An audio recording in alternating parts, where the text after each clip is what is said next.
Couple-coded na nga ang ilan sa mga binabanggit or sinasabi ng ilang fans nilang dalawa ni Catherine Bernardo at ni Alden Richards.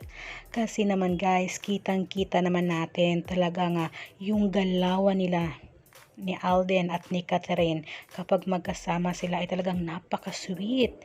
Talagang ramdam na ramdam o kitang-kita natin ang pag-care nila sa isa't isa. Ayan na, yakapan o. At pati na rin itong mga ganitong galawan talagang couple-coded talaga kasi super comfortable nila sa isa't isa. Kaya naman marami talaga ang nakapansin dyan. Pero at the same time ay kinilig ng bonggang-bongga ang mga Katden fans. O di ba?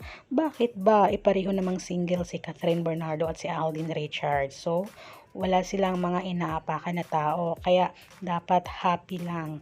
At talaga namang alam natin kung saan din na pupunta, diba? At aantayin natin sa takdang panahon sa kanilang aminan. Kasi nga, sabi nga ni Alden before sa kanyang interview na what you see is what you get. Pero hindi dapat pinangunahan. Dapat enjoy lang sila kung anumang meron sa kanila, anumang status na meron sila ngayon ay sa kanila na lang muna. Pero tayo mga fans na mga Katden fans ay talagang abang-abang lang tayo.